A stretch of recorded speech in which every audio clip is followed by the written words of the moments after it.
Hey, my name's Kara. I'm an ultrasound tech, and let's talk today about the third trimester and some of your most commonly asked questions when it comes to third trimester ultrasounds. And before we get too far into the video, I did want to mention my group, which is basically just a mom's group for both expectant as well as if you are a mom already. It's a great community, and I would love to see you over there. Anyways, let's get back to the whole third trimester Q&A that I have planned for today. So I have just a list over here that I'm going to refer to of the 5 most asked third trimester questions that I have seen in my comments. And the first question that we are going to be talking about is why you would need a third trimester scan. So when you are 28 weeks to term, that is considered your third trimester. And there are many reasons why you may be getting a third trimester scan, but not everyone is going to be getting one. If everything is normal and healthy with no complications, then your anatomy scan between 18 and 22 weeks is going to be your last scan. But in the third trimester, if there is anything that comes up later on in the pregnancy, as in, let's say you are measuring larger than usual or smaller than usual, or if there is something that we saw on the anatomy scan that warrants follow-up, such as dilation of the fetal kidneys, we would want to follow that in the third trimester. Additionally, if you are high risk in your pregnancy, so let's say you have some sort of underlying condition such as gestational diabetes, we are going to want to monitor you in the third trimester with ultrasound just to get an idea of things like the size of baby if you have gestational diabetes, because many of those conditions can correlate to having a smaller baby than usual or a bigger baby than usual. So we do want to monitor that with ultrasound. And since we are on the topic of growth, let's talk about the second question that we are going to go over, and that is how do we determine how big baby is in the third trimester? This question is going to be the same as the answer for in the anatomy scan, how we determine how big baby is there. But when you are in your second or third trimester and we are trying to figure out how big baby is, we have to do 5 measurements on baby. 2 of the head, 1 of baby's belly, 1 of baby's arm, as well as 1 of baby's leg. So basically the long bones of the body, and then 2 of the head, and then 1 of baby's abdomen. The 2 in the head are going to be 1 across of baby's skull, and then also a circumference of baby's head. The 1 in the abdomen is just going to be the measurement of baby's belly all the way around, and the 1 of the femur and the humerus, so the leg bone and the arm bone that is the longest, is just going to be the measurement all the way across of each one. The 5 measurements are going to be averaged, and then we are going to be able to calculate a fetal weight from that, and then it will be plotted on a chart depending on if baby is a male or a female. That is going to dictate what chart that we use. And then from there, we can see if baby is following the expected growth curve, or if baby is either under the 10th percentile or over about the 85th percentile. Then we're kind of questioning, okay, is baby having a growth restriction if baby is really small? Or if baby is really big, then we can go ahead and assume that, okay, maybe you're having a big baby and interventional procedures may be suggested, such as a C-section. The third question I wanted to touch on is the accuracy of our growth scans in the third trimester. So long story short, we are actually not that accurate with determining how big baby is or how much baby weighs when we are further along in the pregnancy, such as in the third trimester.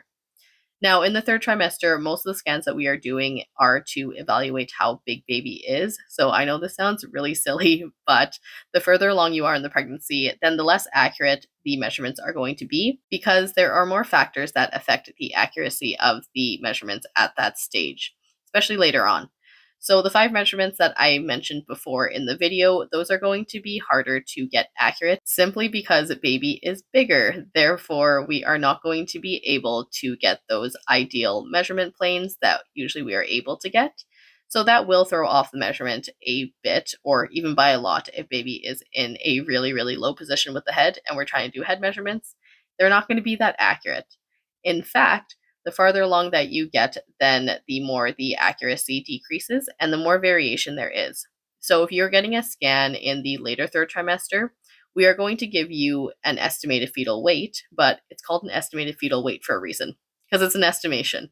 And it can actually be up to 1 to 2 pounds on either side of variation. So let's just say you go in for your ultrasound and we say baby looks to be about 7 pounds. Take that with a grain of salt. That means baby will be between probably 5 to 9 pounds. And I know what you're thinking. That is a huge variation. Why are we even doing these scans? Well, because it still gives us a ballpark as to how big baby is. And at this current moment, ultrasound is still the most accurate way to get an estimation of how big baby is. Even though we are not always bang on all the time, even though we are not always super accurate all the time, it still gives the doctors an estimation as to what they are working with in general. The next thing I'm going to cover is a BPP scan, or a biophysical profile scan. And at the clinic that I work at in Western Canada, a BPP scan is done with every single third trimester growth scan. And in the area that you are in, it may just be a BPP scan that you get, or it may just be a third trimester growth scan, or you may get both. And it might be like at my clinic where we do both of them in conjunction with each other all the time. Anyways, a BPP scan is basically a well-being assessment of baby during the time of the scan.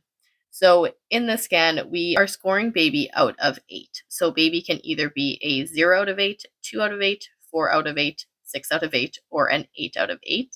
And we are evaluating baby on how much fluid there is, on if baby has appropriate fetal tone, if baby is doing at least 30 seconds of breathing in the time that we are scanning, as well as if baby is moving enough during the scan as well. So we need 3 of those big movements in order to score baby out of 2 for the movement category. So in order for baby to score an 8 out of 8 on the biophysical profile, it does need to have the appropriate amount of fluid. So that means it can't have too much fluid or too little fluid.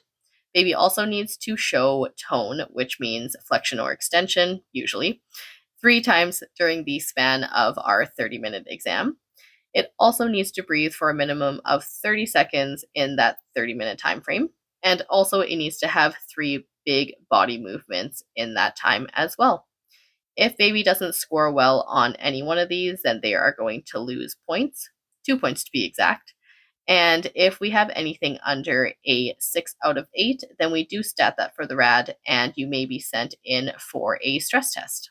So again, where I scan in Western Canada, every third trimester scan, we are going to measure the growth of baby. We are also going to check over anything that changes in baby's anatomy, such as the brain, the heart, the kidneys, etc. So basically changes that could happen between the second trimester to the third trimester. And we are also going to evaluate those 4 criteria that I went ahead and just talked about with the BPP scan. And the last question that I wrote down is if we can still look at gender in the third trimester. So the answer is yes, for the most part, if baby is in a good position for us to be able to see the gender.